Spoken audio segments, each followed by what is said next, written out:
ঈর্ষণীয় ভোটের ব্যবধানে চারবার সাংসদ হলেন বীরভূম লোকসভা কেন্দ্রের জয়ী তৃণমূল প্রার্থী শতাব্দী রায়। চতুর্থবার বীরভূমের সাংসদ হওয়া মাত্রই বিশ্বাসঘাতকদের চিহ্নিত করে দল থেকে বহিষ্কার করার হুমকি দিলেন তিনি। দুবরাজপুর পুরসভা থেকে শনিবার তাকে সংবর্ধনার আয়োজন করা হয়েছিল।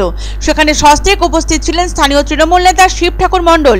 বিজয় উৎসবের মঞ্চ থেকে তাদের তীব্র ভর্ৎসনা করলেন শতাব্দী। তিনি স্পষ্ট বললেন, বিজেপির সাথে যোগ আছে শিব ঠাকুর মণ্ডলের, এমনকি বিজেপির হয়ে ভোটে কাজও করেছেন তিনি ও তার স্ত্রী। উল্লেখ্য, 2022 সালে বীরভূমের রাজনীতিতে শিব ঠাকুর মণ্ডল শিরোনামে উঠে এসেছিলেন অনুব্রত মণ্ডলের গ্রেপ্তারির পর।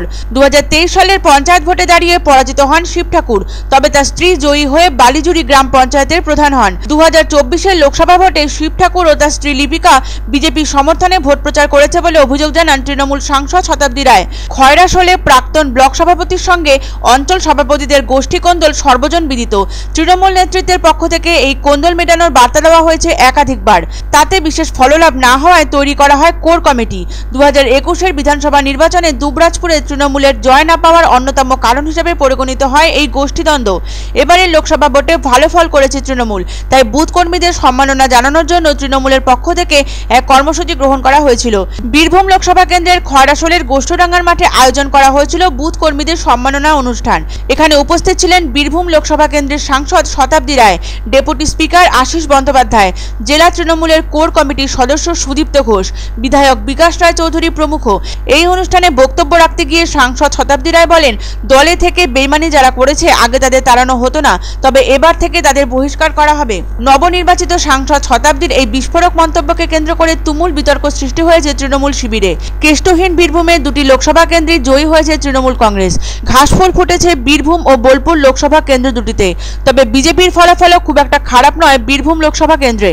এই জয় আসার পরে দুবরাজপুর বিধানসভার অন্তর্গত খয়রাশোলে দলের বিভীষণদের উদ্দেশ্যে কড়া ভাষায় বার্তা দিলেন শতাব্দী। কর্মীরা বেশ তটস্থ হয়ে ওঠেন প্রথম সারির নেতাদের সামনেই সাংসদের এরূপ কড়া বার্তায়। বুথের কর্মীদেরও নিশানা করেন তিনি। তার বক্তব্য, যারা দলে থেকে বেইমানি করেছে আগে তাদের তাড়ানো না হলেও এবার থেকে তাড়ানো হবে তাদের।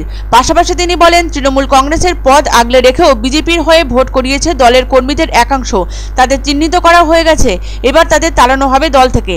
লোকসভা ভোটে ভালো ফল করার জন্য বুথ কর্মীদের সম্মাননার কর্মসূচি নিয়েছিল তৃণমূল। এই অনুষ্ঠানে উপস্থিত ছিলেন বীরভূম লোকসভা কেন্দ্রের সাংসদ শতাব্দী রায়, ডেপুটি স্পিকার আশিস বন্দ্যোপাধ্যায়, জেলা তৃণমূলের কোর কমিটির সদস্য সুদীপ্ত ঘোষ, বিধায়ক বিকাশ চৌধুরী প্রমুখ।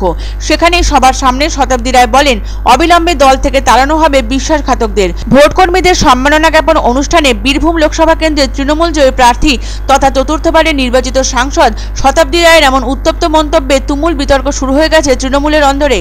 এটাও কিন্তু তৃণমূলের নতুন ভাবনার পরিচয় হচ্ছে, যেগুলো আগে হয়নি এখন হবে। এরকমই যেগুলো আগে হয়নি এরকম এখন হবের মধ্যে একটা হচ্ছে, যারা যারা দলে থেকে বেইমানি করেছে তাদেরকে তাড়ানো হতো না, এবার তাড়ানো হবে।